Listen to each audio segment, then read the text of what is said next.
ਵਾਹਿਗੁਰੂ ਜੀ ਕਾ ਖਾਲਸਾ ਵਾਹਿਗੁਰੂ ਜੀ ਕੀ ਫਤਿਹ। ਸੋ ਆਓ ਗੁਰੂ ਪਿਆਰਿਓ, ਜੋ ਆਪਾਂ ਰਲ ਮਿਲ ਕੇ ਭਗਤ ਕਬੀਰ ਜੀ ਦੀ ਜੀਵਨ ਸਾਖੀ ਦੇ ਬਾਰੇ ਵਿਚਾਰ ਸਾਂਝੇ ਕਰੀਏ। ਜੋ ਹੁਣ ਆਪਾਂ ਵਿਚਾਰ ਕਰਾਂਗੇ, ਜੋ ਇਸਲਾਮ ਧਰਮ ਦੀ ਸ਼ਰ੍ਹਾ ਦੇ ਅਨੁਸਾਰ ਜੋ ਭਗਤ ਕਬੀਰ ਜੀ ਨੂੰ ਸੁਨਤ ਕਰਨ ਵਾਸਤੇ ਕਹਿਣਾ ਅਤੇ ਭਗਤ ਜੀ ਨੇ ਜਵਾਬ ਦੇਣਾ ਔਰ ਕਾਜੀ ਨਾਲ ਜੋ ਵਿਚਾਰ ਕਰਨੇ, ਇਸ ਬਾਰੇ ਵਿਚਾਰ ਕਰਾਂਗੇ। ਸੋ ਆਓ ਰਲ ਮਿਲ ਕੇ ਵਿਚਾਰ ਕਰੀਏ। ਦੱਸਦੇ ਹਨ ਕਿ ਭਗਤ ਕਬੀਰ ਜੀ ਜਦੋਂ 8 ਸਾਲਾਂ ਦੇ ਹੋਏ, ਪਰ ਮੁਸਲਮਾਨੀ ਸ਼ਰ੍ਹਾ ਦੇ ਅਨੁਸਾਰ ਉਸਨੇ ਸੁਨਤ ਨਹੀਂ ਸੀ ਕਰਾਈ। ਕੁਰਾਨ ਵਿੱਚ ਦੱਸਦੇ ਹਨ ਕਿ ਜਿੰਨਾ ਚਿਰ ਕਿਸੇ ਮਰਦ ਦੀ ਸੁਨਤ ਨਾ ਹੋਵੇ, ਉਨਾ ਚਿਰ ਉਸ ਨੂੰ ਮੁਸਲਮਾਨ ਨਹੀਂ ਗਿਣਿਆ ਜਾਂਦਾ। ਇਹ ਵੀ ਦੱਸਦੇ ਹਨ ਕਿ ਹਜ਼ਰਤ ਮੁਹੰਮਦ ਸਾਹਿਬ ਉਸ ਦੇ ਗਵਾਹ ਨਹੀਂ ਬਣਦੇ। ਦੂਸਰਾ ਕਾਰਨ ਇਹ ਹੁੰਦਾ ਕਿ ਸੁਨਤ ਕਰਨ ਸਮੇਂ ਭਾਈਚਾਰੇ ਸੰਬੰਧੀਆਂ, ਆਂਢੀਆਂ ਗੁਆਂਢੀਆਂ ਤੇ ਰਿਸ਼ਤੇਦਾਰਾਂ ਨੂੰ ਚੰਗੇ ਚੰਗੇ ਭੋਜਨ ਪਦਾਰਥ ਛਕਾਏ ਜਾਂਦੇ ਸਨ। ਬਹੁਤ ਸਾਰੇ ਇਸ ਕਰਕੇ ਵੀ ਜ਼ੋਰ ਪਾਉਂਦੇ ਸਨ ਕਿ ਕਿਸੇ ਦੀ ਸੁਨਤ ਹੋਵੇ ਤਾਂ ਉਹ ਰੱਜ ਕੇ ਮਨ ਭਾਉਂਦੇ ਭੋਜਨ ਖਾ ਸਕਣ।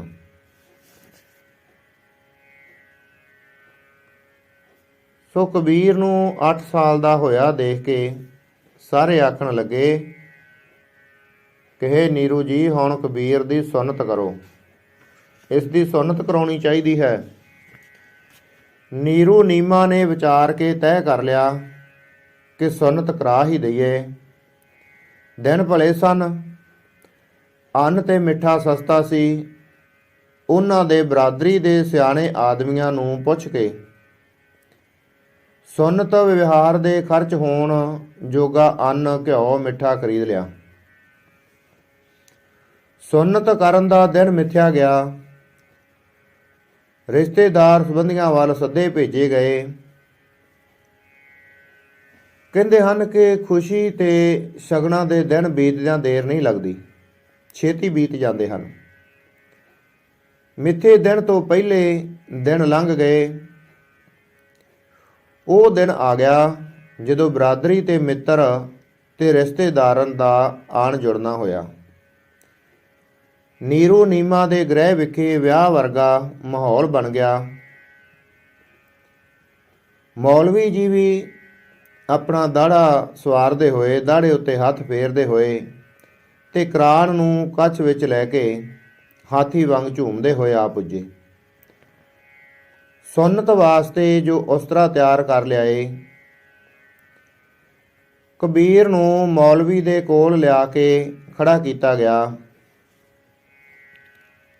ਜਦੋਂ ਕਬੀਰ ਜੀ ਨੇ ਦੇਖਿਆ ਕਿ ਮੌਲਵੀ ਅਰਬੀ ਵਿੱਚ ਕੋਈ ਕੁਰਾਨ ਦੀ ਆਇਤ ਪੜ੍ਹਦਾ ਹੋਇਆ ਉਸਤਰੇ ਨੂੰ ਚਮਕਾ ਰਿਹਾ ਹੈ, ਤਾਂ ਕਬੀਰ ਨੇ ਉਸ ਨੂੰ ਪੁੱਛਿਆ ਕਿ ਮੌਲਵੀ ਜੀ, ਇਸ ਉਸਤਰੇ ਨਾਲ ਤੁਸੀਂ ਕੀ ਕਰਨਾ ਹੈ?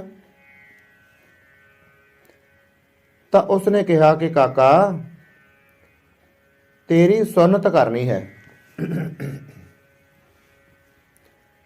ਤਾਂ ਭਗਤ ਕਬੀਰ ਜੀ ਕਹਿਣ ਲੱਗੇ ਕਿ ਮੈਂ ਸੁਨਤ ਨਹੀਂ ਕਰਾਉਣੀ। ਤੁਸੀਂ ਜੋ ਖਾਣਾ ਪੀਣਾ ਹੈ ਖਾ ਲਓ, ਜੋ ਤੁਹਾਡੀ ਦਾਨ ਦਸ਼ਨਾ ਹੈ ਲੈ ਲਓ, ਪਰ ਮੈਂ ਸੁਨਤ ਨਹੀਂ ਕਰਾਉਣੀ।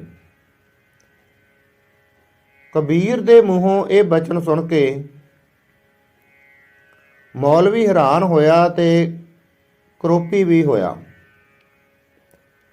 ਉਸਨੇ ਕਬੀਰ ਨੂੰ ਬਾਲਕ ਸਮਝ ਕੇ ਡਾਂਟਿਆ, ਭਾਵ ਕੇ ਝਿੜਕਿਆ ਕਿ ਇਹ ਬਾਲਕ ਤੇਰੀ ਤਾਂ ਸੁਨਤ ਕਰਨੀ ਹੀ ਪਵੇਗੀ, ਨਹੀਂ ਤੇ ਬਹੁਤ ਕਰੜਾ ਤੈਨੂੰ ਦੰਡ ਮਿਲੇਗਾ, ਸਜ਼ਾ ਮਿਲੇਗੀ। ਜੋ ਸੁਨਤ ਨਹੀਂ ਕਰਦਾ ਉਹ ਹਿੰਦੂ ਹੁੰਦਾ ਹੈ। ਉਸ ਵੇਲੇ ਮੌਲਵੀ ਦੇ ਜੋ ਬਚਨ ਸਨ ਕਿ ਹਿੰਦੂ ਕਾਫਰ ਹੁੰਦੇ ਨੇ, ਕਾਫਰ ਦੋਜ਼ਖ ਨੂੰ ਜਾਂਦੇ ਹਨ। ਸੁਨਤ ਕਰਨ ਪਿੱਛੋਂ ਤੂੰ ਮੋਮਨ ਬਣ ਜਾਵੇਂਗਾ, ਮੁਸਲਮਾਨ ਬਣ ਜਾਵੇਂਗਾ। ਪਾਕ ਹਜ਼ਰਤ ਮੁਹੰਮਦ ਸਾਹਿਬ ਤੇਰੀ ਸਹਾਇਤਾ ਕਰਨਗੇ। ਇਸ ਵਾਸਤੇ ਤੈਨੂੰ ਸੁਨਤ ਕਰਾਉਣੀ ਹੀ ਪਵੇਗੀ। ਪਤਾ ਹੈ ਕਿ ਐ ਕਬੀਰ, ਤੈਨੂੰ ਪਤਾ ਹੈ ਕਿ ਮੁਸਲਮਾਨਾਂ ਦਾ ਰਾਜ ਹੈ। ਕਾਂਛੀ ਦੇ ਨਵਾਬ ਬਹੁਤ ਗੁੱਸੇ ਵਾਲੇ ਹਨ। ਉਹ ਲੋਕਾਂ ਨੂੰ ਬਹੁਤ ਕਰੜਾ ਦੰਡ ਦਿੰਦੇ ਹਨ। ਜੋ ਸੁਨਤ ਨਹੀਂ ਕਰਾਉਂਦੇ ਉਹਨਾਂ ਨੂੰ ਸਜ਼ਾ ਭੁਗਤਣੀ ਪੈਂਦੀ ਹੈ। ਤਾਂ ਮੌਲਵੀ ਦੇ ਇਹ ਬਚਨ ਸੁਣ ਕੇ ਕਬੀਰ ਗੁਸਾਈ ਨੇ ਇੱਕ ਸ਼ਬਦ ਉਚਾਰਨ ਕੀਤਾ ਜੋ ਕਾਜੀ ਨੂੰ ਸਮਝਾਉਣ ਵਾਸਤੇ ਸੀ। ਸਮਝਾਉਣ ਦਾ ਯਤਨ ਕੀਤਾ ਕਿ ਸ਼ਾਇਦ ਸਮਝ ਜਾਵੇ। ਭਗਤ ਜੀ ਦੇ ਬਚਨ ਹਨ ਜੋ ਗੁਰਬਾਣੀ ਦੇ ਵਿੱਚ ਵੀ ਦਰਜ ਹਨ। ਹਿੰਦੂ ਤੁਰਕ ਕਹਾਂ ਤੇ ਆਏ, ਕਿਨ ਇਹ ਰਾਹ ਚਲਾਈ। ਦਿਲ ਮੈਂ ਸੋਚ ਵਿਚਾਰ ਕਵਾਦੇ, ਭੈਸਤ ਦੋਜਕ ਕਿਨ ਪਾਈ। ਕਾਜੀ ਤਹ ਕਵਨ ਕਤੇਬ ਬਖਾਨੀ, ਪੜਤ ਸੁਣਤ ਐਸੇ ਸਭ ਮਾਰੇ। ਕਿਨਹੂ ਖਬਰ ਨਾ ਜਾਨੀ। ਰਹਾਓ ਸਾਕਤ ਸਨੇਹ ਕਰ ਸੁਨਤ ਕਰੀਐ, ਮੈਂ ਨਾ ਬਿਦਉਗਾ ਭਾਈ। ਜਿਉ ਰੇ ਖੁਦਾਏ ਮੋਹਿ ਤੁਰਕ ਕਰੇਗਾ, ਆਪਨ ਹੀ ਕਟ ਜਾਈ। ਸੁਨਤ ਕੀਏ ਤੁਰਕ ਜੇ ਹੋਏਗਾ, ਔਰਤ ਕਾ ਕਿਆ ਕਰੀਐ। ਅਰਧ ਸਰੀਰੀ ਨਾਰ ਨਾ ਛੋੜੈ, ਤਾਤੇ ਹਿੰਦੂ ਹੀ ਰਹੀਐ। ਛਾੜ ਕਤੇਬ ਰਾਮ ਭਜ ਬੌਰੇ, ਜ਼ੁਲਮ ਕਰਤ ਹੈ ਭਾਰੀ। ਕਬੀਰੈ ਪਕਰੀ ਟੇਕ ਰਾਮ ਕੀ, ਤੁਰਕ ਰਹੇ ਪਚਹਾਰੀ। ਕਹੇ ਕਾਜੀ, ਰਤਾ ਸਮਝਤਾ ਸਹੀ। ਹਿੰਦੂ ਤੇ ਤੁਰਕ ਭਾਵ ਕਿ ਹਿੰਦੂ ਤੇ ਮੁਸਲਮਾਨ ਇਹ ਕਿੱਥੋਂ ਆਏ ਹਨ? ਇਹਨਾਂ ਨੇ ਕਿਹੜਾ ਰਸਤਾ ਅਪਣਾਇਆ ਹੈ? ਸੱਚ ਦੱਸ, ਕੌਣ ਨਰਕਾਂ ਨੂੰ ਜਾਵੇਗਾ ਤੇ ਕੌਣ ਸਵਰਗਾਂ ਨੂੰ ਜਾਵੇਗਾ? ਤੂੰ ਕਿਹੜੀ ਕਿਤਾਬ ਪੜ੍ਹੀ ਹੈ? ਜੇ ਤੂੰ ਕਿਤਾਬ ਪੜ੍ਹੀ ਹੈ ਤਾਂ ਤੈਨੂੰ ਕੋਈ ਖਬਰ ਨਹੀਂ। ਤੂੰ ਰਿਸ਼ਤੇਦਾਰਾਂ ਨੂੰ ਸੱਦ ਕੇ ਸੁਨਤ ਕਰਦਾ ਹੈ। ਮੈਂ ਇਹ ਨਹੀਂ ਕਰਨੀ, ਕਿਉਂਕਿ ਜੇ ਮੈਨੂੰ ਖੁਦਾ ਨੇ ਮੁਸਲਮਾਨ ਬਣਾਉਣਾ ਹੁੰਦਾ, ਮੈਨੂੰ ਮੁਸਲਮਾਨ ਬਣਾ ਕੇ ਸੁੱਖ ਦੇਣਾ ਹੁੰਦਾ, ਸਵਰਗਾਂ ਨੂੰ ਭੇਜਣਾ ਹੁੰਦਾ, ਤਾਂ ਉਹ ਪਹਿਲਾਂ ਹੀ ਮੈਨੂੰ ਮੁਸਲਮਾਨਾਂ ਦੇ ਘਰੇ ਜਨਮ ਦੇ ਦਿੰਦਾ। ਉਹ ਮੈਨੂੰ ਪਹਿਲਾਂ ਹੀ ਮੇਰੀ ਇੰਦਰੀ ਕੱਟੀ ਜਾਂਦੀ। ਚਲੋ ਜੇ ਮਰਦ ਦੀ ਸੁਨਤ ਕਰਕੇ ਉਹ ਸਵਰਗਾਂ ਨੂੰ ਜਾਂਦਾ ਹੈ, ਜੇ ਮਰਦ ਸੁਨਤ ਕੀਤਿਆਂ ਮੁਸਲਮਾਨ ਹੋ ਜਾਂਦਾ ਹੈ, ਤਾਂ ਫਿਰ ਇਸਤਰੀ ਦਾ ਕੀ ਬਣੇਗਾ? ਜੇ ਇਸਤਰੀ ਨੇ ਹਿੰਦੂ ਹੀ ਰਹਿਣਾ ਤਾਂ ਪਰ ਅਸੀਂ ਵੀ ਹਿੰਦੂ ਚੰਗੇ ਹਾਂ। ਕਿਹੇ ਚੱਲਿਆ, ਹੇ ਮੌਲਵੀ, ਕਿਤਾਬਾਂ ਦਾ ਗਿਆਨ ਛੱਡ। ਛਾੜ ਕਤੇਬ ਰਾਮ ਭਜ ਬੌਰੇ। ਤੂੰ ਕਿਤਾਬਾਂ ਦਾ ਗਿਆਨ ਛੱਡ ਔਰ ਰਾਮ ਨੂੰ ਯਾਦ ਕਰ। ਉਸ ਪਰਮੇਸ਼ਵਰ ਨੂੰ, ਪ੍ਰਭੂ ਨੂੰ, ਖੁਦਾ ਨੂੰ ਯਾਦ ਕਰ, ਉਹਦਾ ਸਿਮਰਨ ਕਰ। ਕਬੀਰ ਨੇ ਤਾਂ ਰਾਮ ਦਾ ਆਸਰਾ ਹੀ ਤੱਕਿਆ ਹੈ। ਇਹ ਸੁਣ ਕੇ ਉਸ ਮੌਲਵੀ ਨੂੰ ਕੋਈ ਗੱਲ ਨਾ ਆਈ, ਅੱਗੋਂ ਕੋਈ ਜਵਾਬ ਨਾ ਆਇਆ। ਸੁਣ ਕੇ ਦੰਗ ਰਹਿ ਗਿਆ ਕਿ 8 ਸਾਲ ਦਾ ਬੱਚਾ ਕਬੀਰ ਮਹਾਨ ਬਜ਼ੁਰਗ ਵਿਦਵਾਨਾਂ ਵਾਂਗ ਭਾਸ਼ਾ ਵਿੱਚ ਕਵਿਤਾ ਕਰੇ, ਖਿਆਲ ਉੱਚੇ ਤੇ ਸਤਵਾਦੀ ਦੇਵੇ, ਇਸਲਾਮ ਵਰਗੇ ਸ਼ਾਹੀ ਧਰਮ ਦਾ ਖੰਡਨ ਕਰੇ, ਤੇ ਖੰਡਨ ਵੀ ਐਸੇ ਢੰਗ ਨਾਲ ਕਿ ਉਸ ਦਾ ਉੱਤਰ ਹੀ ਕੋਈ ਨਹੀਂ ਦੇ ਸਕਦਾ। 10 ਮਿੰਟ ਤੱਕ ਕਾਜੀ ਨੂੰ ਕੋਈ ਗੱਲ ਨਾ ਔੜੀ। ਉਹ ਕਬੀਰ ਗੁਸਾਈ ਵੱਲ ਦੇਖਦਾ ਰਿਹਾ। ਕਾਜੀ ਨੂੰ ਚੁੱਪ ਹੋਇਆ ਦੇਖ ਕੇ ਕਬੀਰ ਦੀ ਸੂਝ ਬੂਝ ਦਾ ਖਿਆਲ ਕਰਕੇ ਸੁਣਨ ਵਾਲੇ ਚੁੱਪ ਹੋ ਗਏ। ਬਹੁਤੇ ਇਸ ਗੱਲੋਂ ਵੀ ਗੁੱਸੇ ਸਨ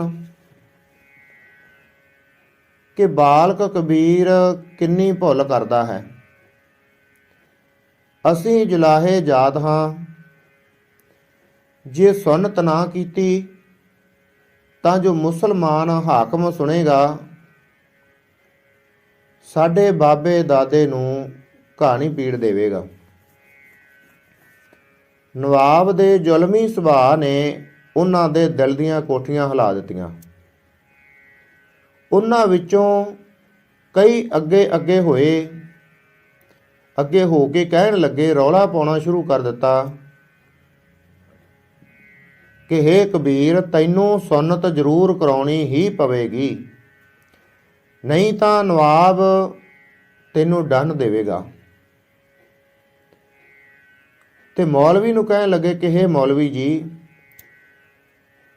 ਤੁਸੀਂ ਮੱਲੋ ਮੱਲੀ ਜੋਰੀ ਹੀ ਇਸ ਦੀ ਸੁਨਤ ਕਰ ਦਿਓ। ਮਾਮੂਲੀ ਬਾਲਕ ਨੂੰ ਫੜ ਲਵੋ, ਸੁਨਤ ਜ਼ਰੂਰ ਕਰੋ।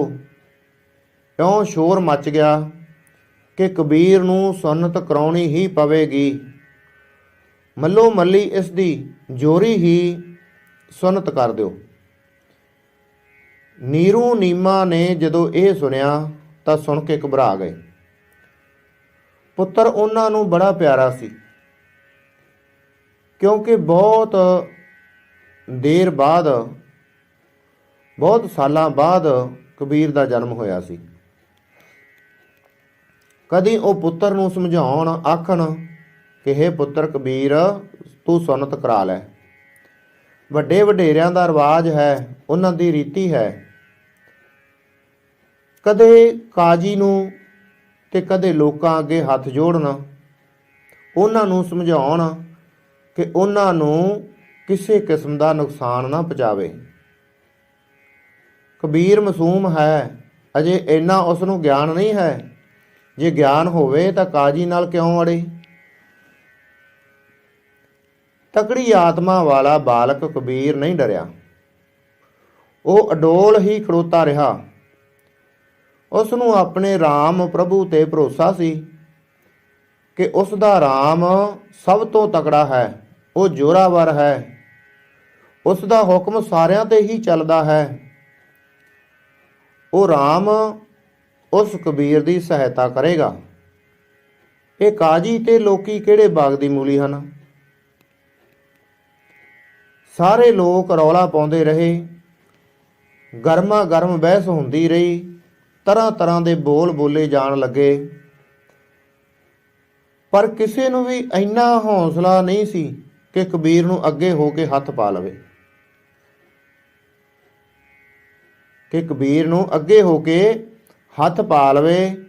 ਹੱਥ ਪਾਉਣ ਤੇ ਜਬਰਨ ਉਸ ਦੀ ਸੁਨਤ ਕਰ ਦੇਣ। ਕਬੀਰ ਉਹਨਾਂ ਨੂੰ ਸਾਹਮਣੇ ਖਲੋਤਾ ਨਜ਼ਰ ਆ ਰਿਹਾ ਸੀ। ਕਬੀਰ ਉਹਨਾਂ ਨੂੰ ਸਾਹਮਣੇ ਖਲੋਤਾ ਨਜ਼ਰ ਆਉਂਦਾ ਸੀ, ਨਜ਼ਰ ਆ ਰਿਹਾ ਸੀ। ਪਰ ਕੁਦਰਤ ਨੇ, ਕਬੀਰ ਦੇ ਮਾਲਕ ਨੇ, ਉਸ ਪ੍ਰਭੂ ਪਰਮਾਤਮਾ ਨੇ, ਉਸ ਕੁਦਰਤ ਨੇ ਐਸਾ ਕੌਤਕ ਕੀਤਾ ਕਿ ਆਪਣੇ ਯੋਗ ਸ਼ਕਤੀ ਨਾਲ, ਇਤਿਹਾਸਕਾਰ ਦੱਸਦੇ ਹਨ ਕਿ ਉਸ ਮੌਲਵੀ ਦੇ ਅੱਗੋਂ ਕਬੀਰ ਨੂੰ ਪਾਸੇ ਕਰ ਦਿੱਤਾ। ਕਿਸੇ ਨੂੰ ਕੋਈ ਪਤਾ ਨਹੀਂ ਲੱਗਾ। ਜਿਵੇਂ ਕੋਈ ਖੇਡ ਕਰਨ ਵਾਲਾ, ਕੋਈ ਬਾਜੀ ਪਾਉਣ ਵਾਲਾ, ਕੋਈ ਜਾਦੂਗਰ ਕੋਈ ਚੀਜ਼ ਬਣਾਉਣ ਲੱਗਿਆ, ਕੌਤਕ ਕਰਨ ਲੱਗਿਆ, ਸਭ ਦੀ ਨਜ਼ਰ ਬੰਦ ਕਰ ਦਿੰਦਾ ਹੈ। ਇਸੇ ਤਰ੍ਹਾਂ ਹੀ ਕੁਦਰਤ ਦਾ ਕ੍ਰਿਸ਼ਮਾ ਹੋਇਆ। ਕਹਿੰਦੇ ਹਨ ਕਿ ਕਬੀਰ ਉੱਥੋਂ ਹੌਲੀ ਇੱਕ ਦਿਨੇ ਖਿਸਕ ਗਿਆ। ਉਸ ਦੀ ਪਰਛਾਈ ਭੁਲੇਖਾ ਪਾਉਂਦੀ ਰਹੀ ਵੇਖਣ ਵਾਲਿਆਂ ਨੂੰ, ਮੌਲਵੀ ਨੂੰ, ਸੰਬੰਧੀਆਂ ਨੂੰ ਲੋਕਾਂ ਨੂੰ ਇੰਝ ਲੱਗਦਾ ਸੀ ਕਿ ਕਬੀਰ ਜੀ ਇੱਥੇ ਹੀ ਖੜੇ ਹਨ, ਪਰ ਕਹਿੰਦੇ ਹਨ ਕਿ ਕਬੀਰ ਉੱਥੋਂ ਹੌਲੀ ਇੱਕ ਦਿਨੇ ਖਿਸਕ ਗਿਆ, ਕਿਸੇ ਨੂੰ ਪਤਾ ਨਾ ਲੱਗਾ। ਕੁਦਰਤ ਨੇ ਐਸਾ ਕੌਤਕ ਕੀਤਾ। ਪਰ ਕਬੀਰ ਦੀ ਛਾਇਆ, ਭਾਵ ਕਿ ਉਸ ਦਾ ਭੁਲੇਖਾ ਹੀ ਉੱਥੇ ਰਹਿਣ ਦਿੱਤਾ ਕਿ ਕਬੀਰ ਜੀ ਇੱਥੇ ਹਨ। ਲੋਕੀ ਦੇਖੀ ਜਾਂਦੇ ਹਨ। ਕਾਜੀ ਕ੍ਰੋਧ ਨਾਲ ਕੰਬਦਾ ਹੋਇਆ ਤੱਕੀ ਜਾਂਦਾ ਸੀ। ਉਹ ਇੱਕ ਸਾਰ ਨਿਗਾਹ ਟਿਕਾ ਕੇ ਤੱਕ ਰਿਹਾ ਸੀ ਕਿ ਕਬੀਰ ਉਹਨਾਂ ਦੇ ਸਾਹਮਣੇ ਖਲੋਤਾ ਹੈ, ਨਿਰਭਉ, ਭਾਵ ਕਿ ਬਿਨਾਂ ਡਰ ਤੋਂ ਮੁਸਕਰਾ ਰਿਹਾ ਹੈ, ਉਹਨਾਂ ਨੂੰ ਮਖੌਲ ਕਰ ਰਿਹਾ ਹੈ। ਪਰ ਅਸਲ ਵਿੱਚ ਕਬੀਰ ਦੱਸਦੇ ਹਨ ਕਿ ਕਬੀਰ ਜੁਲਾਹਿਆਂ ਦੇ ਮਹੱਲੇ ਤੋਂ ਦੂਰ ਕਿਤੇ ਬੱਚਿਆਂ ਨਾਲ ਖੇਡ ਰਿਹਾ ਸੀ। ਉਹ ਗੰਗਾ ਦੀਆਂ ਲਹਿਰਾਂ ਨੂੰ ਦੇਖ ਕੇ ਆਪਣੇ ਰਾਮ ਦਾ ਸਿਮਰਨ ਕਰਦਾ ਸੀ। ਉੱਥੇ ਖੇਡ ਵਿੱਚ ਲੱਗਾ ਹੋਇਆ ਸੀ। ਕਾਜੀ ਦੀ ਆਤਮਾ ਗੁੱਸੇ ਨਾਲ ਕੰਬ ਉੱਠੀ, ਅੱਖਾਂ ਲਾਲ ਹੋਈਆਂ, ਹੱਥ ਕੰਬੇ, ਜ਼ੁਬਾਨ ਹਿੱਲੀ। ਕ੍ਰੋਧ ਨਾਲ ਫਿਰ ਬੋਲਿਆ, ਕਿਉਂ ਓਏ ਕਬੀਰਾ, ਤੂੰ ਸੁੰਨਤ ਕਿਉਂ ਨਹੀਂ ਕਰਾਉਣੀ? ਤੈਨੂੰ ਇਹ ਸੁੰਨਤ ਕਰਾਉਣੀ ਹੀ ਪਵੇਗੀ। ਕਾਜੀ ਦਾ ਇਹ ਬੋਲ ਸੁਣ ਕੇ ਕਬੀਰ ਦੀ ਛਾਇਆ ਬੋਲੀ ਨਹੀਂ, ਕਿਉਂਕਿ ਉਸਨੂੰ ਭੁਲੇਖਾ ਸੀ ਕਿ ਸ਼ਾਇਦ ਕਬੀਰ ਮੇਰੇ ਸਾਹਮਣੇ ਖੜਾ ਹੈ। ਉਹਨੂੰ ਇੰਜ ਲੱਗਾ ਸੀ ਜਿਵੇਂ ਪਹਿਲਾਂ ਦੇਖਦਾ ਸੀ ਕਿ ਕਬੀਰ ਜੀ ਹੱਸ ਰਹੇ ਹਨ। ਉਸੇ ਤਰ੍ਹਾਂ ਹੀ ਉਸਨੂੰ ਲੱਗਾ ਕਿ ਕਬੀਰ ਜੀ ਸਾਹਮਣੇ ਖੜੇ ਹਨ ਤੇ ਮੈਨੂੰ ਦੇਖ ਦੇਖ ਕੇ ਹੱਸਦੇ ਹਨ। ਉਸ ਦੇ ਮੁਸਕਰਾਉਣ ਤੇ ਮੌਲਵੀ ਨੇ, ਉਸ ਕਾਜੀ ਨੇ ਇਹ ਸਮਝਿਆ ਕਿ ਕਬੀਰ ਉਸ ਨੂੰ ਮਖੌਲ ਕਰਦਾ ਹੈ। ਜਦੋਂ ਕਾਜੀ ਨੇ ਹੱਥ ਅੱਗੇ ਵਧਾਇਆ ਕਿ ਕਬੀਰ ਦੀ ਬਾਂਹ ਫੜ ਕੇ ਆਪਣੇ ਕੋਲ ਕਰ ਲਵੇ, ਪਰ ਜਦੋਂ ਉਸ ਨੇ ਬਾਂਹ ਨੂੰ ਹੱਥ ਪਾਇਆ ਤਾਂ ਕਾਜੀ ਦੇ ਹੱਥ ਵਿੱਚ ਕੁਝ ਵੀ ਨਾ ਆਇਆ। ਜੋ ਉਹ ਛਾਇਆ ਸੀ, ਉਸ ਨੂੰ ਭੁਲੇਖਾ ਸੀ ਕਿ ਕਬੀਰ ਜੀ ਖੜਿਆ ਹਨ, ਉਹ ਅਲੋਪ ਹੋ ਗਿਆ। ਜਦੋਂ ਕਾਜੀ ਅੱਖਾਂ ਮਲਦਾ ਹੋਇਆ ਹੈਰਾਨ ਸੀ, ਲੋਕ ਪਰੇਸ਼ਾਨ ਸਨ ਕਿ ਕਬੀਰ ਕਿੱਧਰ ਗਿਆ, ਕਬੀਰ ਕਿੱਧਰ ਨੂੰ ਉੱਡ ਗਿਆ, ਕਿੱਧਰ ਅਲੋਪ ਹੋ ਗਿਆ। ਨਾ ਕਿਸੇ ਨੇ ਜਾਂਦਾ ਦੇਖਿਆ, ਨਾ ਕਿਸੇ ਨੇ ਨੱਸਦਾ ਦੇਖਿਆ। ਇਸ ਕੌਤਕ ਨੂੰ ਦੇਖ ਕੇ ਕਾਜੀ ਹੱਥ ਮਲਦਾ ਹੀ ਰਹਿ ਗਿਆ। ਉਸ ਝੱਲੇ ਮੂਰਖ ਨੇ, ਤੁਰਕ ਨੇ, ਭਾਵ ਕਿ ਉਸ ਮੌਲਵੀ ਨੇ ਰਾਮ ਦੀ ਲੀਲਾ ਨੂੰ ਅਨੁਭਵ ਨਹੀਂ ਕੀਤਾ, ਸਮਝਿਆ ਨਹੀਂ। ਉਹ ਉੱਠ ਕੇ ਤੁਰ ਪਿਆ ਤੇ ਉਸਨੇ ਰੋਟੀ ਵੀ ਨਹੀਂ ਖਾਧੀ, ਭੋਜਨ ਵੀ ਨਹੀਂ ਛਕਿਆ। ਜਦੋਂ ਰੋਟੀ ਖਾਣ ਵਾਸਤੇ ਆਖਿਆ ਗਿਆ ਤਾਂ ਉਹ ਕ੍ਰੋਧ ਨਾਲ ਸਗੋਂ ਬੋਲਿਆ, ਕਹਿਣ ਲੱਗਾ, ਇਹ ਘਰ ਕਾਫਰਾਂ ਦਾ ਹੈ, ਮੈਂ ਇੱਥੋਂ ਕੁਝ ਵੀ ਨਹੀਂ ਖਾਵਾਂਗਾ। ਇਸ ਤਰ੍ਹਾਂ ਉਹ ਮੌਲਵੀ, ਉਹ ਕਾਜੀ ਰੁੱਸ ਗਿਆ। ਪਰ ਪ੍ਰਭੂ ਦੀ, ਰਾਮ ਦੀ ਲੀਲਾ ਇਹ ਹੋਈ ਕਿ ਲੋਕ ਨਹੀਂ ਰੁੱਸੇ, ਸੰਬੰਧੀ ਨਹੀਂ ਰੁੱਸੇ, ਆਂਢ ਗੁਆਂਢ ਨਹੀਂ ਰੁੱਸੇ। ਕਾਜੀ ਭਾਵੇਂ ਇਕੱਲਾ ਰੁੱਸ ਗਿਆ ਸੀ। ਜਿੰਨਾ ਵੀ ਅੰਨ ਪੱਕਿਆ ਹੋਇਆ ਸੀ, ਸਾਰੇ ਹੀ ਆਨੰਦ ਨਾਲ ਬੈਠ ਕੇ ਭੋਜਨ ਛਕ ਕੇ ਗਏ।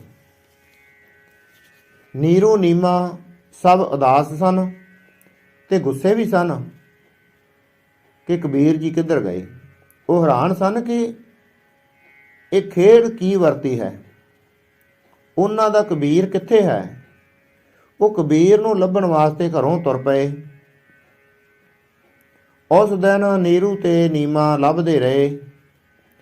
ਸ਼ਾਮਾਂ ਪੈ ਗਈਆਂ ਪਰ ਉਹਨਾਂ ਨੂੰ ਕਬੀਰ ਨਾ ਮਿਲਿਆ।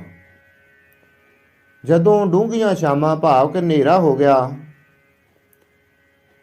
ਤਾਂ ਕਬੀਰ ਆਪਣੇ ਮਨ ਦੀ ਮੌਜ ਨਾਲ ਗਾਉਂਦਾ ਹੋਇਆ ਆਪਣੇ ਘਰ ਵਿੱਚ ਆ ਵੜਿਆ। ਜਦੋਂ ਘਰ ਆ ਗਿਆ ਤਾਂ ਮਾਂ ਬਾਪ ਨੇ ਬਹੁਤ ਖੁਸ਼ੀ ਮਨਾਈ, ਉਸ ਨੂੰ ਗਲੇ ਲਾਇਆ ਤੇ ਵਾਰ-ਵਾਰ ਪੁੱਛਦੇ ਰਹੇ ਕਿ ਕਬੀਰ ਤੂੰ ਕਿੱਥੇ ਸੀ, ਕਬੀਰ ਤੂੰ ਕਿੱਥੇ ਸੀ। ਪਰ ਕਹਿੰਦੇ ਹਨ ਕਿ ਕਬੀਰ ਚੁੱਪ ਰਿਹਾ, ਕੁਝ ਵੀ ਨਾ ਬੋਲਿਆ। ਇਸੇ ਤਰ੍ਹਾਂ ਹੀ ਕੁਝ ਨਾ ਬੋਲਿਆ, ਆਪਣੇ ਪ੍ਰਭੂ ਦੀ, ਆਪਣੇ ਮਾਲਕ ਦੀ ਯਾਦ ਵਿੱਚ ਉਸੇ ਤਰ੍ਹਾਂ ਹੀ ਸੌਂ ਗਿਆ। ਸੋ ਕਬੀਰ ਦੇ ਨਾਲ ਜੋ ਕੌਤਕ ਹੋਇਆ, ਔਰ ਜੋ ਘਰ ਸ਼ਾਮਾਂ ਨੂੰ ਆਏ, ਕੁਝ ਖਾਧਾ ਪੀਤਾ ਨਹੀਂ, ਉਸੇ ਤਰ੍ਹਾਂ ਹੀ ਚੁੱਪ ਕਰਕੇ ਪੈ ਗਏ। ਸੋ ਇਹ ਸੀ ਆਪਾਂ ਜੋ ਕਬੀਰ ਸਾਹਿਬ ਜੀ ਦੇ, ਭਗਤ ਕਬੀਰ ਜੀ ਦੇ ਸੁਨਤ ਕਰਾਉਣ ਅਤੇ ਕਾਜੀ ਦਾ ਗੁੱਸਾ, ਔਰ ਜੋ ਕੁਦਰਤ ਦੀ ਖੇਡ, ਇਸ ਬਾਰੇ ਆਪਾਂ ਵਿਚਾਰ ਕੀਤੀ। ਸੋ ਕਬੀਰ ਜੀ ਜੋ ਰਾਤ ਨੂੰ ਚੁੱਪ ਕਰਕੇ ਪੈ ਗਏ, ਜੋ ਅਗਲੇ ਦਿਨ ਵੀ ਨਹੀਂ ਉੱਠੇ, ਆਪਾਂ ਇਸ ਬਾਰੇ ਅੱਗੇ ਵਿਚਾਰ ਕਰਾਂਗੇ। ਸਤਿਗੁਰੂ ਸਮਾਂ ਬਖਸ਼ਣ, ਸਮੱਤ ਬਖਸ਼ਣ।